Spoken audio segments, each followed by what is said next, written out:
네, 여러 가지 사정으로 인해서 우리 은성제일교회 청년부 이렇게 영상 예배로 함께 예배 드리겠습니다.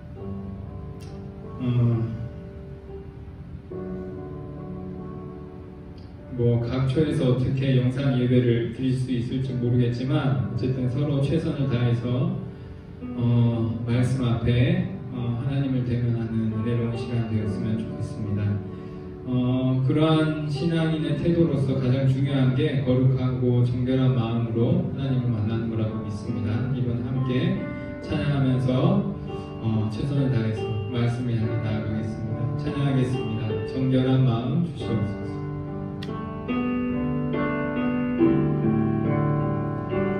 정결한 마음 주시옵소서. 오 주님, 정직한 영을 새롭게 하소서. 정결한 마음 주시옵소서. 정결한 마음 주시옵소서.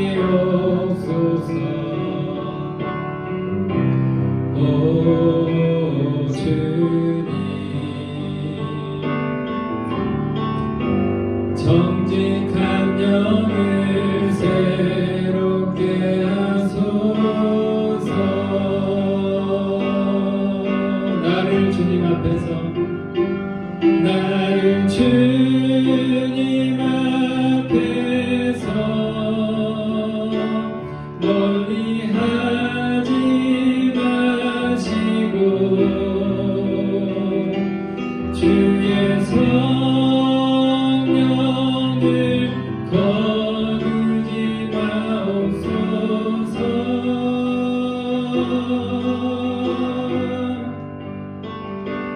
그 구원의 기쁨 다시 회복시키시며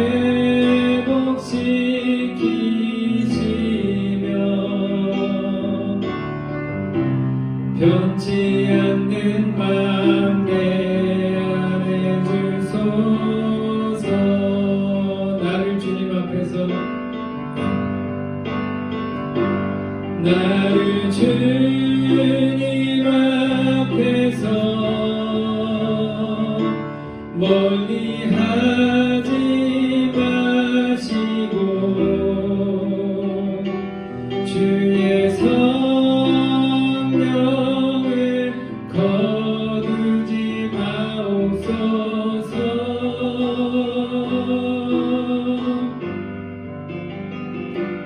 그 구원의 기쁨 다시 회복시키시며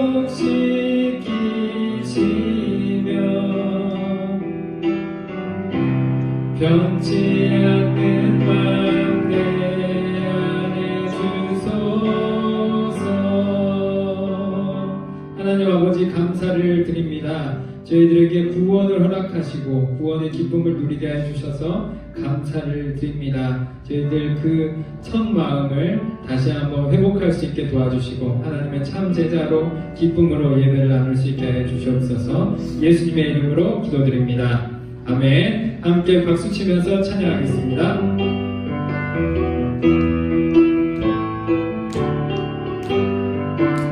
내 손을 주께 높이 듭니다. 내 찬양 받으신 주님, 내 마음을 주께 활짝 엽니다. 내 찬양 받으신 주님, 슬픔 대신 희락을, 죄 대신 화관을, 근심 대신 찬송을, 찬송의 옷을 주셨네. 내 손을 주께 높이 듭니다. 내 찬양 받으실 주님, 내 마음을 주께 활짝 엽니다. 내 찬양 받으실 주님, 슬픔 대신 희락을, 죄 대신 화관을, 근심 대신 찬송을, 찬송의 주셨네. 주의 음성을 내가 들으니 사랑하는 바리새 믿는 마음으로 주께 가오니 나를 영접하소서. 내가 매일 십자가 앞에 더 가까이 가오니 구세주의 흘린 보배 피로써 나를 정케 하소서. 4절 우리 구주의 넓은 사랑을 증량할 자 없으며 주가 주시는 참된 기쁨도 헤아릴 수 없도다. 내가 매일 십자가 앞에 더 가까이 가오니 구세주의 흘린 보배 피로써 나를 정케. 내가 매일 십자가 앞에 더 가까이 가오니 구세주의 흘린 보배 피로써 나를 정케 하소서. 하나님께 영광의 박수를 올리겠습니다. 우리가 주님 안에서 기쁨을 누렸으면 좋겠습니다. 우리가 하나님의 기쁨을 누릴 때 저희들의 시선이 저 높은 곳을 향할 줄 믿습니다. 저희들의 삶이 때로는 어려울지라도 하나님의 자리를 저 높은 곳을 생각하며 굳세게 잘 견뎌내고 있겠으면 좋겠습니다. 함께 찬양하겠습니다. 저 높은 곳을 향하여 날마다 나아갑니다. 내 뜻과 정성 모두어 날마다 기도합니다. 내 주연을 발붙드사 그곳에 서게 하소서. 그곳은 빛과 사랑이 언제나 넘치옵니다. 괴로움과 죄가 있는 곳 나 비록 여기 살아도 빛나고 높은 저곳을 날마다 바라봅니다. 내 주연을 발붙드사 그곳에 서게 하소서. 그곳은 빛과 사랑이 언제나 넘치옵니다. 의심의 한계 거치고 근심의 구름 없는 곳 기쁘고 참된 평화가 거기만 있사옵니다. 내 주연을 발붙드사 그곳에 서게 하소서. 그곳은 빛과 사랑이 언제나 넘치. 내 주연을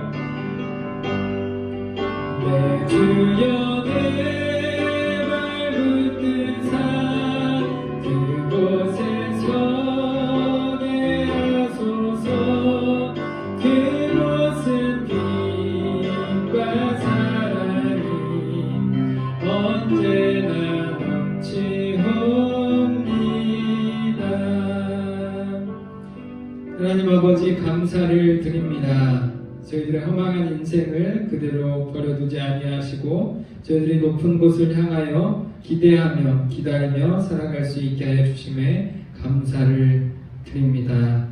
뜻과 정성을 모아서 날마다 기도하는 저희들 되게 하여 주시고 빛나고 높은 하나님의 나라를 기대하며 바라보며 살아갈 수 있는 저희들 되게 하여 주시옵소서. 때로 저희들의 의심의 안개가 거칠 때에도 의심의 안개가 낄 때에도 근심의 구름이 낄 때에도 말씀 붙들고 분명한 하나님의 나라를 믿으며 굳건히 서 있을 수 있는 저희들 되게 하여 주시고, 바라옵기는 그 구원의 자리에 저희들을 불러 주시옵소서. 그 믿음 가지고 저희들이 이 자리에 나왔사오니 영광 받아 주시고, 부족한 저희들의 이 예배일지라도 하나님의 영광이 되게 하여 주시옵소서. 예수님의 이름으로 기도드립니다. 아멘. 사도신경으로 신앙 고백하시겠습니다. 나는 전능하신 아버지 하나님 천지의 창조주를 믿습니다. 나는 그의 유일하신 아들 우리 주 예수 그리스도를 믿습니다. 그는 성령으로 잉태되어 동정녀 마리아에게서 나시고 본디오 빌라도에게 고난을 받아 십자가에 못 박혀 죽으시고 장사된 지 사흘 만에 죽은 자 가운데서 다시 살아나셨으며 하늘에 오르시어 전능하신 아버지 하나님 우편에 앉아 계시다가 거기로부터 살아있는 자와 죽은 자를 심판하러 오십니다. 나는 성령을 믿으며 거룩한 공교회와 성도의 교제와 죄를 용서받는 것과 몸의 부활과 영생을 믿습니다. 아멘. 네, 영상 예배로 저희들의 봉헌은 생략하고요. 헌금 잘 모두어서 나중에 하나님께 잘 드릴 수 있었으면 좋겠습니다. 우리가 할 수는 없지만 저희들 그럼에도 불구하고 봉헌 기도로 하나님 앞에 나아갔으면 좋겠습니다. 기도하겠습니다. 하나님 아버지, 저희들 각 처에서 예배를 드립니다. 인간인 저희들 너무나도 연약하여 각 처에서 예배 드리오니 주여 자비를 베풀어 주시고 저희들이 나중에 모아서 드릴 주님 봉헌되어진 저희들의 예물로 하나님의 나라에 잘 쓰일 수 있게 도와주시고 교회를 세우고 세상에 선한 영향력을 끼칠 때에 잘 쓰일 수 있도록 하나님이 사용하여 주시옵소서. 예수님의 이름으로 기도드립니다. 아멘. 네, 오늘은 요한복음입니다. 연결해서 할 텐데요. 오늘 요한복음 6장입니다. 요한복음 6장 1절에서 6절에서 15절까지의 말씀, 요한복음 1장 6절에서 15절의 말씀 찾아보겠습니다.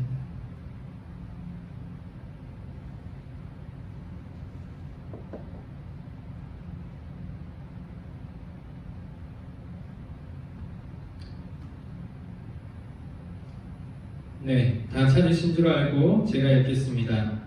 그 후에 예수께서 디베랴의 갈릴리 바다 건너편으로 가시매 큰 무리가 따르니 이는 병자들에게 행하시는 표적을 보았음이러라. 예수께서 산에 오르사 제자들과 함께 거기 앉으시니 마침 유대인의 명절인 유월절이 가까운지라.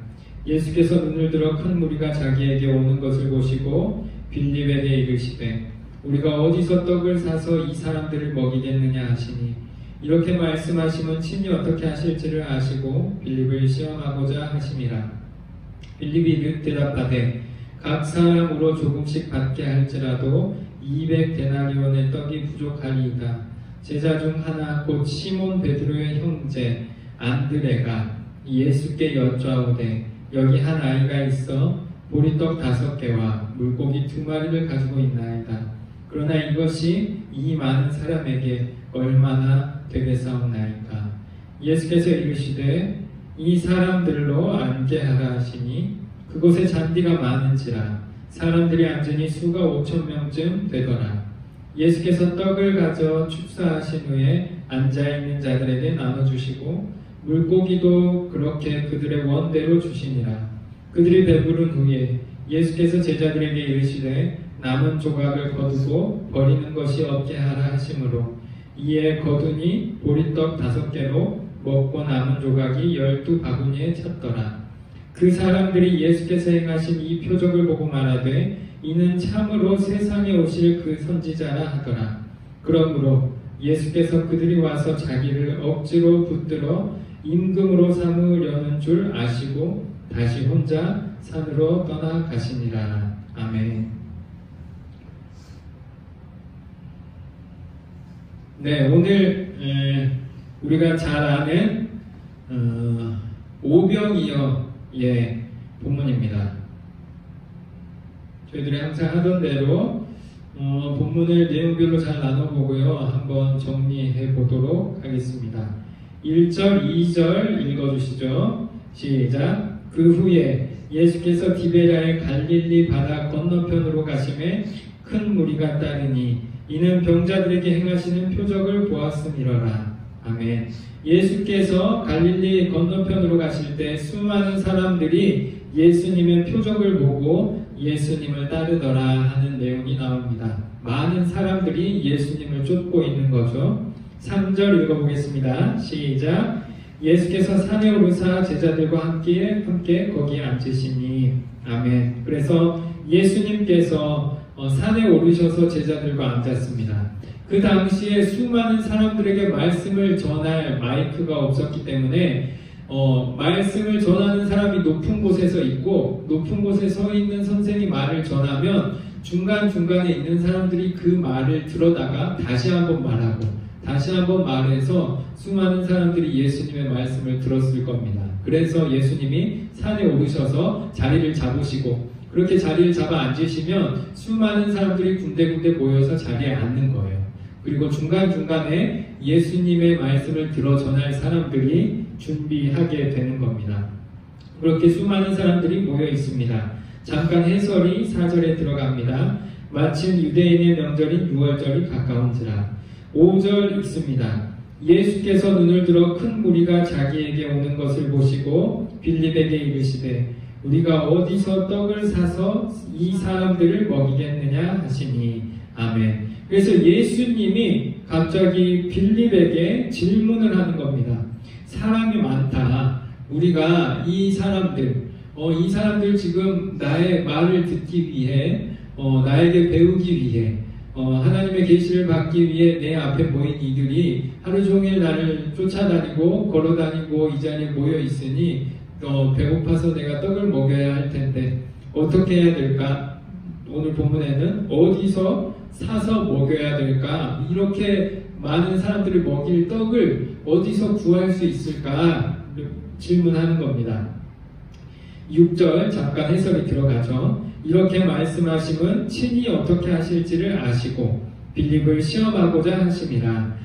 그래서 예수님이 일부러 이런 질문을 했다라는 것이 해설로 들어갑니다. 7절 읽어보시죠. 시작. 빌립이 대답하되 각 사람으로 조금씩 받게 할지라도 200데나리온의 떡이 부족하니이다. 아멘. 빌립이 대답을 하는 겁니다. 예수님이 어디서 구할까?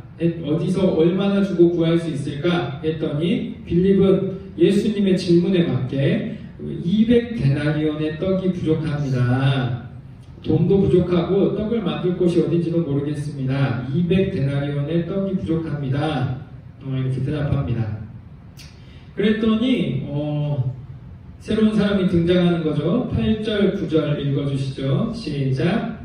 제자 중 하나 곧 시몬 베드로의 형제 안드레가 예수께 여짜오되 여기 한 아이가 있어 보리떡 5개와 물고기 2마리를 가지고 있나이다. 그러나 그것이 이 많은 사람에게 얼마나 되겠사옵나이까. 아멘. 그래서 안드레가 예수님께 도시락 하나를 가져옵니다. 그 도시락에는 보리떡 5개와 물고기 2마리가 있는 거죠. 10절 읽어보겠습니다. 시작. 예수께서 이르시되 이 사람들로 앉게 하라 하시니 그곳에 잔디가 많은지라 사람들이 앉으니 수가 5,000명쯤 되더라. 아멘. 수많은 사람들이 모였고 계수하기는 5,000명쯤 되었다. 정확한 수는 아니었을 거고 어린아이와 노인과 여인들은 세워져 있지 않기 때문에 훨씬 더 많은 사람들이 있었을 것이다 라고 예측이 됩니다. 그래도 여기서 계수하기는 5,000명이라고 이야기를 하고 있습니다. 11절 읽어주시죠. 시작. 예수께서 떡을 가져 축사하신 후에 앉아있는 자들에게 나눠주시고 물고기도 그렇게 그들의 원대로 주시니라. 아멘. 예수님이 떡을 축사하고 앉아있는 사람들에게 나눠주는데 다들 원대로 먹었다. 12절 13절 읽어주시죠. 시작. 그들이 배부른 후에 예수께서 제자들에게 이르시되 남은 조각을 거두고 버리는 것이 없게 하라 하심으로 이에 거두니 보리떡 5개로 먹고 남은 조각이 12바구니에 찼더라. 아멘. 그래서 예수님이 다 먹이고 남은 것도 12바구니더라. 실제로 12바구니가 남아있을지 어쩔지는 모르겠지만 12바구니는 거의 완전 숫자를 상징하거든요. 그러니까 수많은 사람들을 먹이고도 수많은 사람들을 먹일 정도로 충분히 남았다라는 의미로 볼 수도 있습니다. 어쨌든 예수님의 표적이, 예수님의 나눔이 충분하였다라는 것이고요. 14절 읽어보겠습니다. 시작. 그 사람들이 예수께서 행하신 이 표적을 보고 말하되 이는 참으로 세상에 오실 그 선지자라 하더라. 아멘. 그래서 사람들이 예수님께서 수많은 사람들을 먹이는 것을 보고 참 선지자구나 예수님을 칭송했습니다. 그리고 나서는 예수님이 또 변화가 이상한 행동을 하시는데 15절 읽어주시죠. 시작. 그러므로 예수께서 그들이 와서 자기를 억지로 붙들어 임금으로 삼으려는 줄 아시고 다시 혼자 산으로 떠나가시니라. 아멘. 예수님이 사람들을 먹이시고 같이 누리고 칭찬받고 찬양받고 하면 좋을 것 같은데 예수님이 수많은 사람들이 자기를 더 공격적으로 혹은 더 과격하게 추종하려는 것을 보고는 도리어 떠나버리는 내용으로, 모습으로 오늘 말씀이 마무리가 됩니다. 네, 항상 말씀을 보고 잠깐 말씀을 생각하죠. 오늘 말씀 중에 가장 은혜가 되거나 가장 질문이 생기는 내용들 몇 점인지 한번 찾아보겠습니다.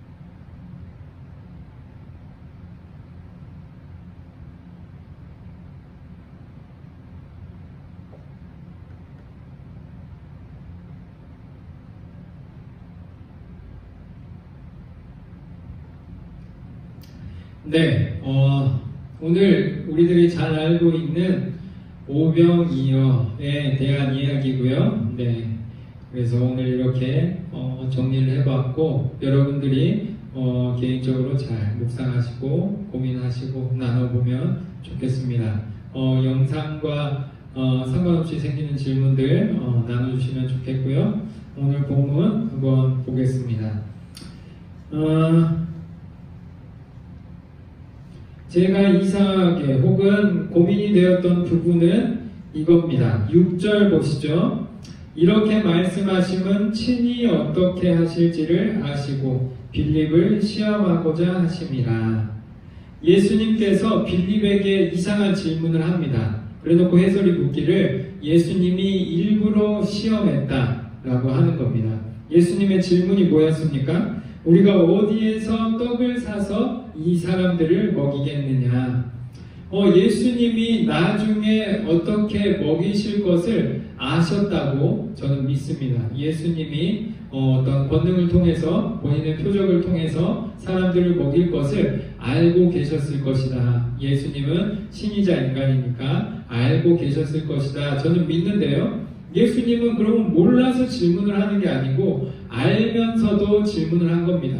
그렇기 때문에 해설이 붙은 거예요. 예수님이 질문을 한 것이 예수님이 몰라서 한 것이 아니라 빌립이 어떻게 생각하는지를 시험하려고 한 것이다. 그렇게 해설이 붙은 거예요. 그렇기 때문에 예수님은 뒤에 어떤 내용이, 어떤 일이 벌어질지를 알고 계신 거예요.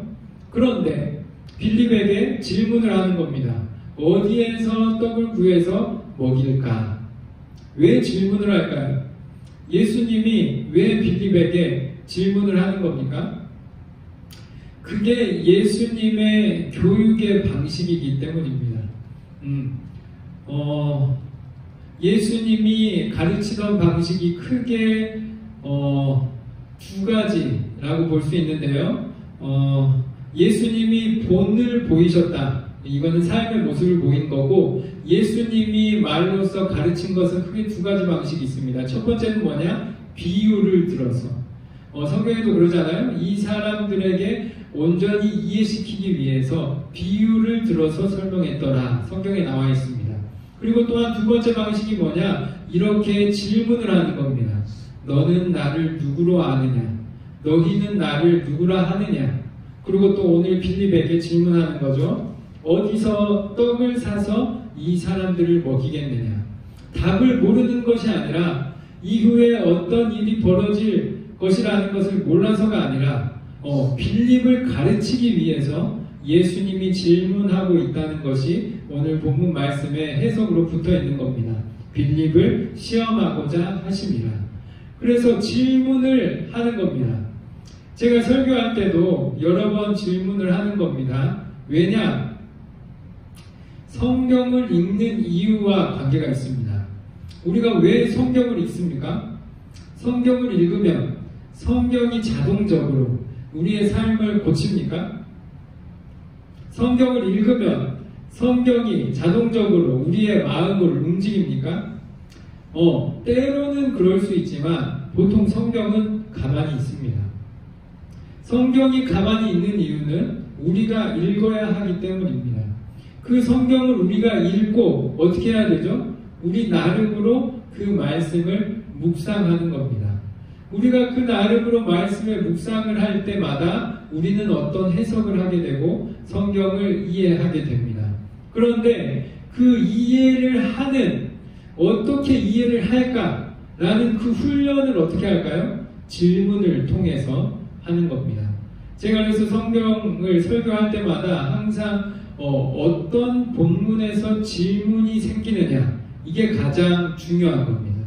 어떤 사람에게는 전혀 질문이 생기지 않는 본문이 어떤 사람에게는 계속 마음에 걸리고 질문이 생기게 되는 겁니다. 왜냐? 사람마다 서 있는 자리가 다르기 때문입니다. 그래서 똑같은 책을 읽어도 책을 읽고 난 이후에 마음이 다를 수밖에 없습니다. 왜냐? 똑같은 책이지만 다른 자리에서 다른 마음으로 그 책을 읽었기 때문입니다. 영화도 마찬가지고요. 똑같은 영화를 봐도 어떤 사람은 재미있었다 하지만 어떤 사람은 재미없었다 합니다. 왜요? 어떤 사람은 똑같은 영화를 보지만 아무 질문거리도 없고 그냥 너무 지루하고 너무 조용한데, 어떤 사람이 볼 때는 와, 저런 표현을 이렇게 하는구나. 그래서 우리가 때로는 평론가들의 별 점수가 이해가 안 될 때가 있잖아요. 왜냐? 그 사람들은 우리가 안 하는 질문을 가지고 우리가 안 하는 내용을 보고는 감동을 받는 거예요. 아, 이제까지 이렇게 표현한 작품이 없었는데, 아, 이 작품은 이 내용을 이렇게 표현하는구나. 이제까지 전혀 없었던 표현이다. 사람들이 대중적으로 얼마나 좋아할지는 모르지만 내가 볼 때는 와, 영화의 역사상 이거는 처음 있는 표현이다 하면 별점이 높은 거야. 물론 대중적으로 몇 명이 볼지는 모르겠지만 그런 겁니다. 우리가 똑같은 것을 보더라도 우리가 받아들이는 내용이 다를 수밖에 없습니다. 그것을 어떻게 훈련하느냐? 똑같은 것을 보고 질문해보고 대답해보는 겁니다. 그래서 하브루타라고 해가지고 보통 유대인들의 교육 방식이 뭐였냐? 질문하는 교육이에요. 선생님이 답을 내주는 게 아니라 너는 이걸 어떻게 생각하냐? 너는 이걸 보고 무슨 질문이 생기냐? 어떻게 답할 수 있겠느냐? 라는 것을 훈련하는 겁니다. 그 예수님의 교육 방식이 그랬던 겁니다. 그래서 질문을 하는 거죠. 저 또한 마찬가지입니다. 오늘 청년부 카톡방에 제가 여러분들에게 영상으로 나눌 거라고 이야기를 하면서 카톡에 이렇게 썼죠. 영상 예배라는 것이 합당한 거냐, 좋은 거냐, 이런 카톡을 올렸습니다.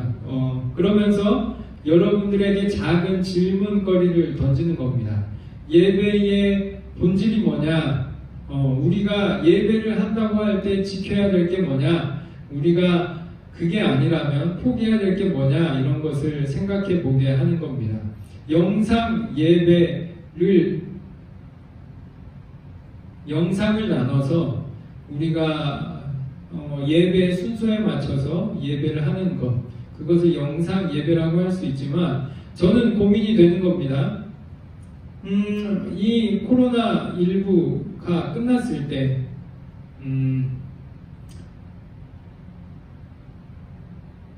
우리 마음에 그런 마음이 생기지 않겠어요?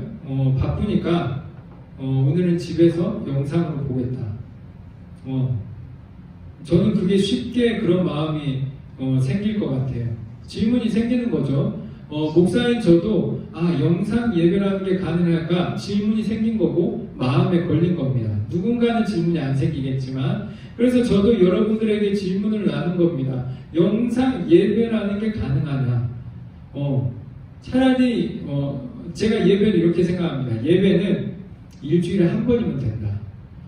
그래서 작년 예배에 참석하는 청년들에게 청년 예배에 꼭 참석하라는 말도 안 합니다. 왜냐? 신앙인으로서 일주일에 하루를 거룩하게 그리고 한 번 예배를 거룩하게 드리면 온전한 거고 합당한 거다.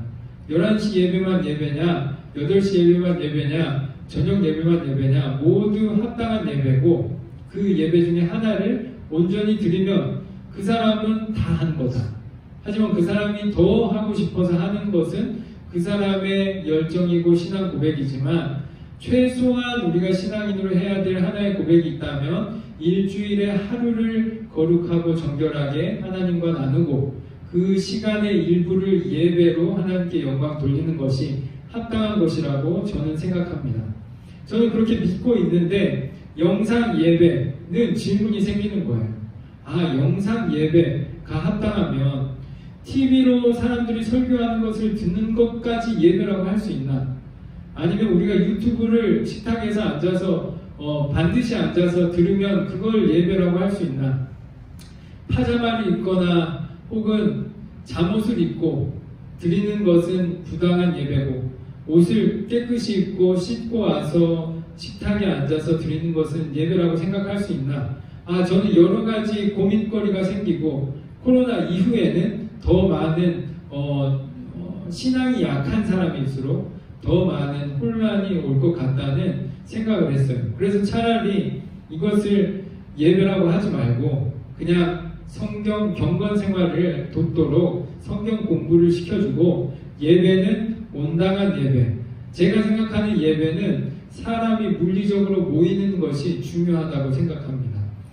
저는 인간관계도 전화로 하는 관계와 실제로 만난 관계가 다른 것처럼 교회의 가장 중요한 본질은 실제로 모여서 함께 예배 드리는 거라고 생각하는데 제 생각인 거죠. 제 예배 신학적 관점에서는 그런데 영상 예배는 제가 생각할 때 가장 중요한 내용이 빠져 있는 거다라는 생각이 들었던 겁니다. 이것도 제 생각인 거죠.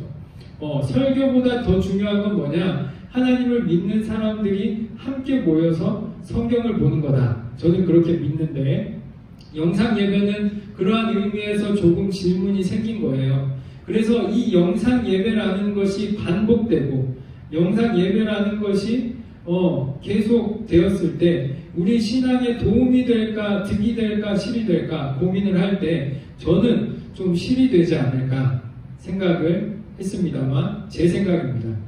중요한 건 뭐냐? 어느 부분에서 질문하고 답을 찾느냐라는 거예요. 성경을 볼 때도 마찬가지입니다. 성경을 보고 좋은 내용이다 라고 하는 것을 묵상이라고 하지 않습니다. 성경을 읽고는 거기에서 하나님의 뜻을 찾는 건데 하나님의 뜻을 찾는다는 건 뭐냐? 나와 다른 부분, 내가 고쳐야 할 부분, 내가 인정하기 싫은 부분이 성경에 나타나는 거예요. 그리고 그것을 목도하고 실제로 변화가 될 때까지 목도하는 것, 묵상하는 것, 반복해서 내 영혼을 말씀의 능력 앞에 세워놓는 것, 그래서 내 영혼이 말씀의 권능 앞에 변화받을 때까지 내가 그 앞에 반복해서 서는 것, 그래서 그 변화의 은혜를 구하는 것이 성경 묵상의 가장 중요한 요체라고 생각합니다. 그런데 우리가 성경을 그저 글자를 읽는 것에 만족한다면 그저 지루한 일이 돼버리는 겁니다. 그래서 요즘 이단이 활개치고 있는 겁니다. 그 글자를 자기들 마음대로 해석하는데, 말도 안 되게 해석하는데 말이 된다 이렇게 넘어가 버리는 거예요. 여러 가지 마음이 어려운 사람들이 그 사람들의 확신에 찬, 그 사람들의 두려움 없는 성경 해석을 듣고는 그런가 보다, 나도 함께해서 같이 구원받겠다는 이단에 빠지는 일이 많습니다. 왜냐? 우리가 성경을 성경답게 묵상하는 것이 훈련이 안 돼 있고, 혹은 그것이 힘들어서 회피하고 있기 때문입니다. 성경을 볼 때 가장 중요한 것은 뭐냐? 내가 만난 성경의 질문을 찾는 것이고, 그 질문에 대한 답을 찾아 나가는 것입니다. 그래서 그 찾아 나가는 과정이 성경 묵상의 과정이고, 그것을 찾아 나가는 과정이 성경을 내 마음판에 새기는 과정이고, 그것을 찾게 되었을 때 드디어 내 마음이 변하게 되는 변화의 시간을 가지게 되고, 그러면 그 이후에는 이전과는 다른 사람으로 변화되는 겁니다. 그래서 우리가 성경을 읽는 겁니다. 여러분들도 오병이어와 같이 우리가 어렸을 때부터 반복해왔던 수많은 이 본문을 가지고서라도 어떤 질문을 할 수 있을까? 나는 무엇이 질문이 생기나? 라는 것으로 말씀 앞에 나아갈 때, 하나님의 응답을 구하면서 나아갈 때 말씀의 능력이 마음판에 혹은 우리들의 삶에 나타날 줄 믿습니다. 그래서 제가 여러분들에게 항상 질문을 하는 겁니다. 질문을 할 때마다 여러분들은 이렇게 대답할 거예요. 제가 항상 질문하죠. 이거는 이런 건데 1번 같냐 2번 같냐? 그러면 여러분들 여러 가지 대답을 할 수 있어요. 1번 2번 좋은데 그것은 흑백 논리다. 혹은 1번 2번 좋은데 이런 상황은 어떡하냐? 1번 2번 좋은데 저런 상황은 어떡하냐? 수많은 예외 상황을 들 수 있어요. 맞아요. 그걸 알아. 오늘도 예수님이 질문하는 거예요. 우리가 어디서 떡을 사서 이 사람들을 먹이겠느냐? 예수님이 나중에 떡을 사서 먹입니까? 예수님이 받은 걸로 나눕니까? 예수님이 받아서 나눠요. 살 일도 아니야. 그런데 예수님은 일부러 앞으로 일어날 일에 힌트도 주지 않아. 어디에서 살까? 어디에서 구할까? 질문 자체가 답을 구하는 게 아니에요. 제가 1번이냐 2번이냐 할 때 제가 생각하는 1번과 2번의 답을 찾아라. 틀리지 말아라. 나랑 똑같은 게 좋은 신앙인이고 나랑 다르면 나쁜 신앙인이다. 이게 아니라 1번이면 왜 1번이냐? 2번이면 왜 2번이냐? 그것을 설명할 수 있느냐? 너는 어떤 예외 상황인데 어떻게 이야기할 수 있느냐? 다시 한번 생각해보자. 라는 것이 질문의 요지인 거예요. 오늘도 보세요. 어디에서 떡을 사 먹여야 하느냐? 빌립은 떡을 사 먹였을 생각을 했을까요? 안 했을까요? 생각조차 안 했을 거야. 예수님의 제자들이 그 수많은 사람들이 온 것을 보고 떡을 먹일 생각을 했을까요? 안 했을까요? 생각조차 안 한 거야.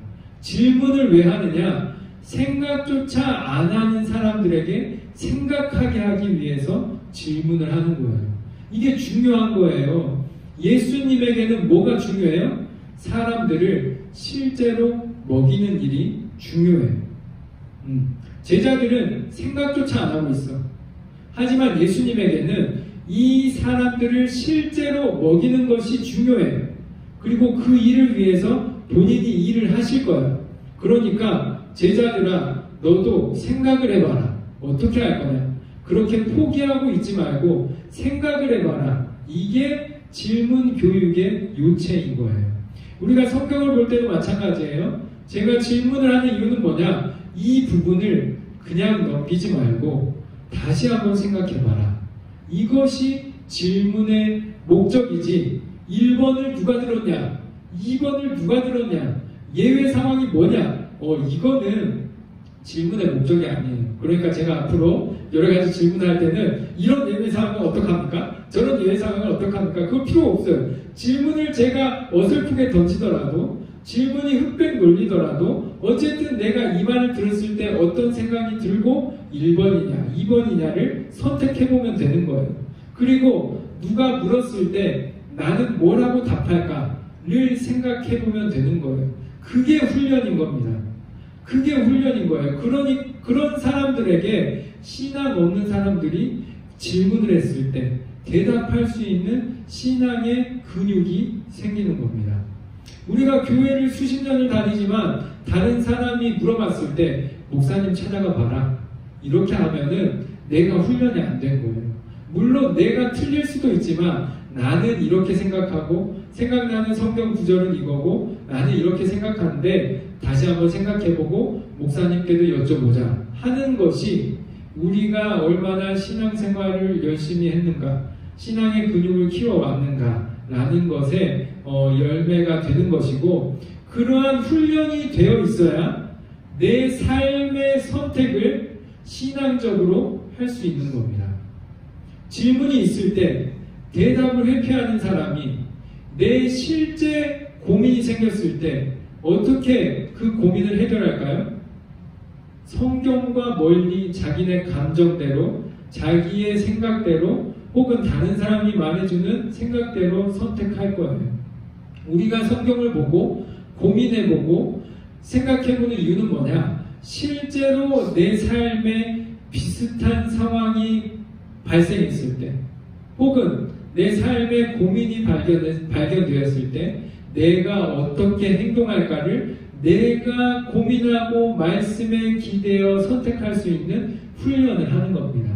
그래서 그 내 삶의 내용과 전혀 상관없는 질문에 고민해보고 생각을 해보는 겁니다. 그래서 오늘 예수님도 빌립에게 질문을 하는 거예요. 너는 내 제자이고, 너는 앞으로 사도로서의 삶을 살 텐데, 너는 신앙인들의 지도자로 살 텐데, 너는 너와 함께하고 있는 사람들의 먹을 문제를 가볍게 생각하면 안 된다. 먹여야 된다. 그리고 그것을 항상 고민하며 그 문제를 해결하기 위해 애써야 된다. 어디에서 먹여야 할까? 어디에서 떡을 사서 사람들을 먹일 것인지를 꼭 생각해보고 고민해야 된다. 라는 것을 예수님이 질문을 통해서 알려주고 있는 겁니다. 질문을 받은 사람은 쉽게 잊혀지지 않아요. 그래서 내가 누구야? 너 이거 생각해봐라. 예수님을 질문을 받았던 빌립이 예수님의 부활 이후에 그것을 잊어버렸을까요? 생각할 수 있었을까요? 저 같았으면 가장 깊이 생각나는 내용 중에 하나였을 거예요. 수제자인 베드로나 안드레도 빼놓고 나에게 예수님이 질문을 하셨다. 어디에서 떡을 사서 먹일까? 나도 예수님처럼 나와 함께하고 있는 자들의 물질적인 어려움을 깊이 생각하고 그들의 어려움을 해결하기 위해서 애써야겠다 생각하지 않겠어요? 저 같았으면 그랬을 것 같아요. 그래서 예수님이 이렇게 질문했고, 그 질문 앞에 빌립은 예수님이 원하는 대답을 하지 않았지만 이미 대답을 한 것과 다른 바 없는 겁니다. 그래서 빌립이 대답하죠. 아무리 우리가 고민해도 부족합니다. 질문하는 거죠. 그래서 예수님이 알려주고 있는 겁니다. 우리가 세상에 하나님의 일을 하고 싶지만 하나님의 일을 할 때 우리가 언제나 충족되어 있으면 좋은데, 완벽하게 준비되어 있으면 좋은데 부족할 때가 많고 대부분이 부족합니다. 그래서 빌립처럼 대답하죠. 우리가 예수님이 원하는 일을 하고 싶은데 부족합니다. 그래서 포기해야 됩니다. 그런데 오늘 이야기는 어떻게 풀려나가느냐? 한 아이가 안드레를 통해서 예수님께 드린 도시락 하나를 사용하는 겁니다. 보리떡 5개와 물고기 2마리의 도시락을 나눕니다. 그랬더니 놀랍게도 예수님께서 이것으로 먹이는 겁니다. 안드레가 이 도시락을 주면서 뭐라고 합니까? 이 많은 사람에게 얼마나 되겠사옵나이까. 예수님 말하는 거죠. 예수님한테 이야기하는 거죠. 안드레가 얼마나 되겠어요? 많이 되지 않습니다. 선생님이라도 드세요 라고 해서 예수님께 드리는 건데, 예수님이 어떻게 해요? 그 작은 것으로 하나님이 5,000명을, 예수님이 5,000명을 먹이신 거죠. 그렇게 알려주고 있는 겁니다. 예수님이 처음에 뭐라고 질문했어요? 어디에서 먹일까? 라고 했더니 우리는 도무지 먹일 수 없습니다 라고 하는 거죠. 그런데 예수님이 어떻게 먹였어요? 우리들이 가지고 있는 그 작은 것을 나누는 것으로 사람들을 먹인 겁니다. 제가 연말마다 교회에서 듣는 이야기가 있습니다. 선생님들 혹은 집사님들, 권사님들, 장로님들이 이야기하는 거죠. 제가 하고 싶지만 제 능력이 부족해서 못하겠습니다. 제가 어떻게 그런 일을 할 수 있겠습니까? 사실 이 우리 모두의 고백 아닙니까? 제 실력이 부족한데 어떻게 교사를 할 수 있겠어요? 제 실력이 부족한데 어떻게 장로를 할 수 있겠어요? 제 실력이 부족한데 어떻게 그런 일을 할 수 있겠어요? 우리 실력이 부족한데 우리 교회가 어떻게 그런 일을 할 수 있겠어요? 우리 그 사람을 먹으려면 엄청나게 많은 것이 필요한데 200데나리온 넘게 필요한데 우리는 그것도 없습니다. 못합니다. 라고 하는 것이 우리들의 고백인 겁니다. 예수님이 대답하는 거죠. 아니다. 너희들이 가진 그 작은 것을 나와 함께 나의 일을 향해서 사용할 때 나는 그 작은 것으로 충분히 일하겠다 라는 것이 예수님의 가르침인 거예요. 실제로 이제 오늘 본문을 가지고 자유주의 신학자들을 성경의 기적을 믿지 않는 사람들은 이렇게 성경을 해석하곤 해요. 예수님이 실제로 기적을 일으킨 것이 아니라 한 아이가 예수님께 그 도시락을 바치는 것을 보고 수많은 사람들이 숨겨놨던 본인의 도시락을 꺼내더라. 그래서 도시락 준비하지 않은 사람까지 먹이고도 남은 것이 그것이었더라. 그것이 사실은 오병이어의 요체다 라는 것이 성경을 보고 기적을 믿지 않는 사람들의 성경 해석이에요. 중요한 건 뭐냐? 제가 생각할 때 그렇게 성경을 해석하는 것은 과도한 해석이라고 보고, 예수님이 어쨌든 오병이어의 기적을 일으키신 것은 뭐냐? 충분히 하나님의 일을 하려면 좋겠지만 우리는 언제나 부족한 상황이 있을 때 어떻게 해야 되냐? 그 적은 것으로라도 예수님의 일을 해보자. 그러면 그 부족한 내용을 하나님께서 채워주실 것이다. 물론 그것이 우리의 욕심과 섞이면 안 됩니다. 교회에 욕심 같은 게 있어요. 우리가 지금 헌금이 부족하지만 우리가 믿음으로 교회를 건축하면 하나님이 그걸 다 채워주실 것이다. 이거는 제가 볼 때 그것은 남을 위한 게 아니라 우리를 위한 거고, 우리 교회를 위한 어떤 욕심이 개입되는 경우가 다 그런 건 아니지만 경우가 많다고 생각합니다. 오늘 본문 말씀 뭘까요? 제자들을 위해서 한 것이 아닙니다. 제자들이 아닌 혹은 예수님을 처음 본 사람들, 그 사람들을 위해서 아낌없이 나누기 위해서 우리의 작은 것까지 주저하지 말고 괜히 망설이지 말고 해보자 라는 거지요. 그렇게 주님의 일을 했을 때 그 부족한 것을 가지고 주님께서 그 사람들을 먹이시더라. 그 부족한 것을 가지고 예수님께서 충분히 먹이시더라 라고 하는 거죠. 제가 성경의 표적을 볼 때마다 항상 이런 질문을 합니다. 오늘 이 오병이어의 표적은 누가 한 걸까요? 1번, 한 아이가 한 거다.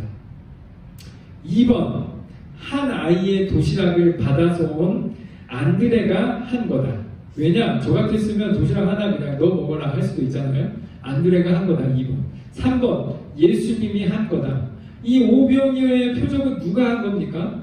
우리는 쉽게 생각해요. 예수님이 오병이어의 표적을 일으켰다. 하지만 다시 생각해 봐야 돼요. 예수님은 그 오병이어의 표적 없이 제자들에게 그물을 던져라 할 수도 있었고, 아니면은 예수님이 빈 바구니에 떡을 차게 할 수도 있었던 거예요. 그런데 예수님은 굳이 한 아이의 도시락을 축사한 다음에 그것을 나눕니다. 왜냐? 그것으로 하나님이 일을 하셨을 때 이 일은 예수님이 한 일인 동시에 그 아이와 안드레가 한 일이 되기 때문입니다. 예수님이 하는 표적은 항상 이럽니다. 혼자서 예수님이 처음부터 끝까지 다 하지 않습니다. 항상 그 일에 누군가가 참여되어 있고 그 참여된 것을 통해서 표적을 일으키십니다.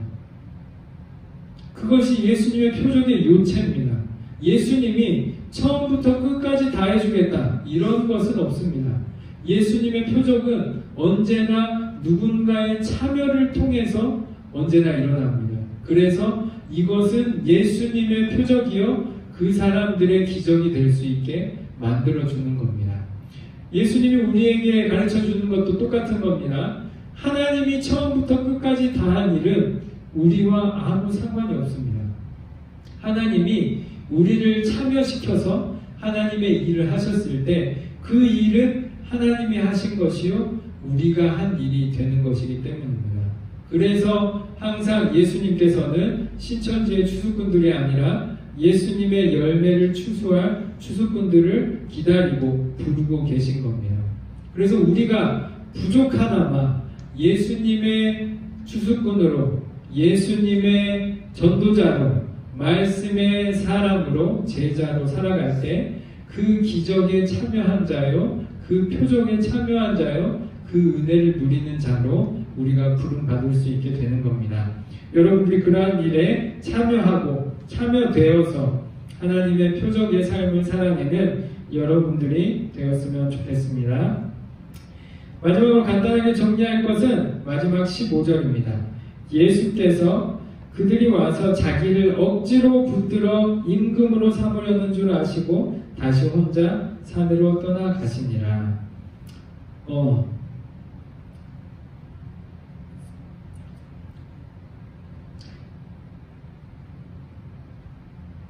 예수님이 수많은 사람들을 쉽게 전도하는 방법은 뭐겠습니까? 임금이 되는 거죠. 왕이 되는 거죠. 권력을 잡는 거고 유명해지는 거고 수많은 유력한 자들과 손을 잡아서 그 사람들을 사용해서 수많은 사람들까지 모두 한 방에 전도하는 것이 가장 손쉬운 방법입니다. 하지만 예수님은 그걸 하지 않으셨다. 이것을 잊으시면 안 됩니다. 강제로 우리를 신앙인으로 만들지 않으셨다. 권력으로 교회를 일으키지 않으셨다. 물질과 영향력으로 사람들을 강제 협박하여 신앙인으로 만들지 않으셨다. 그러한 일을 피하셨다. 표적을 가지고 표적을 믿고 그를 임금으로 삼으려는 자들을 억지로라도 피하셨다라는 것이 오늘 예수님의 모습입니다. 우리가 교회에서 하는 수많은 것들도 마찬가지여야 합니다. 쉬운 방법이 있을 겁니다. 억지로 시킬 수도 있고요. 돈을 줄 수도 있고요. 아니면 권력으로 할 수도 있고요. 수많은 것을 할 수도 있겠습니다. 하지만 예수님께서는 그것을 억지로 하지 않으셨다라는 것을 잊으시면 안 됩니다. 생각해보면 그렇습니다. 하나님이 우리에게 기적을 통해서 믿게 하는 것, 그것은 억지로 믿게 하는 겁니다. 그것은 강제로 믿게 하는 거예요. 예수님은 그걸 하지 않으셨고 하나님도 그걸 하지 않으십니다. 돈으로, 권력으로, 기적으로 믿게 하는 것이 아니라 온전히 순수히 스스로의 마음으로 하나님을 믿는 자들을 원하시기 때문에 임금이 될 수 있는 자리였음에도 불구하고 억지로 피하신 겁니다. 우리는 우리가 원하는 것을 하려고 할 때에 그 수많은 과정을 쉽게 합리화시킵니다. 오늘도 예수님도 합리화시키기 쉬웠어요. 내가 임금이 되면 나도 좋지만 내가 전도하기도 좋을 거다. 할 수 있어요. 신천지도 거짓말을 할 때마다 신천지가 말하는 게 이것은 거짓말이 아니다. 모략이다. 전략이다. 성경의 표현을 들어가지고 거짓말 안 되게 합니다. 그래서 신천지에서 가장 열심히 가르치는 것이 뭐냐? 우리가 하는 내용은 모략을 통해서, 거짓말을 통해서 사람들을 구원시키는 거다. 말이 됩니까? 안 됩니까? 말이 되기 때문에 그 사람들이 거짓말을 죄책감 없이 하는 거예요. 쉬운 방법인 거예요. 그것으로 엄청난 사람들이, 교회를 다니는 사람들이 신천지로 빠져갑니다. 그게 처음에는 신천지의 한 지구에서 그것을 실험했는데 너무 잘 된 거예요. 그것을 본부에 알린 거예요. 이게 너무 전도가 잘 된다. 우리가 길거리에서 만나서 전도해봐야, 우리가 교회를, 하나님을 모르는 사람을 전도하려고 해봐야 진짜 안 되는데, 우리가 모략을 통해서 교회에 침투해가지고 사람들에게 성경을 교육시켜서 빼내오는 것이 가장 좋더라. 더 좋은 것은 교회를 통째로 가지고 오면은 한 방에 엄청난 사람들이 전도가 되더라. 그러니 우리 신천지가 그렇게 하면은 우리가 엄청나게 성장할 거다라는 것이 신천지의 가르침입니다. 그래서 신천지가 지금도 엄청나게 거짓말하고 있지만 그 사람들은 죄책감이 없는 거예요. 왜냐? 이것은 모략이기 때문에. 예수님이라면 어떻게 했을까요? 절대 그것이 아무리 수많은 사람을 구원시킬 수 있는 도구가 된다고 할지라도 그러한 거짓된 일은, 모략은 하지 않으실 거다라는 것이 오늘 예수님의 모습을 통해서 나타나는 겁니다. 우리가 전도할 때도 여러 가지 방식이 있습니다. 애들이 교회 안 나오니까 돈을 주는 경우도 있고, 전도대회 해가지고 엄청난 선물을 주는 경우도 있고, 전도를 많이 한 사람들 금반지를 해주는 경우도 있고, 엄청나게 많이 있습니다만, 어쨌든 우리가 항상 생각해야 될 것은 뭐냐? 그것이 순전히 하나님을 위한 일이라기보단 그 안에 우리의 욕망이 끼어들지 않도록, 합리화시키지 않도록 다시 한번 점검하고 겸손하게 일을 하는 것이 중요합니다.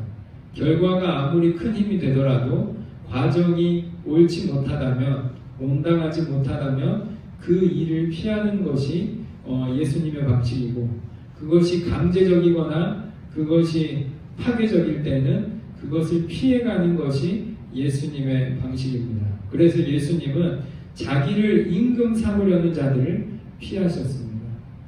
요즘 저한테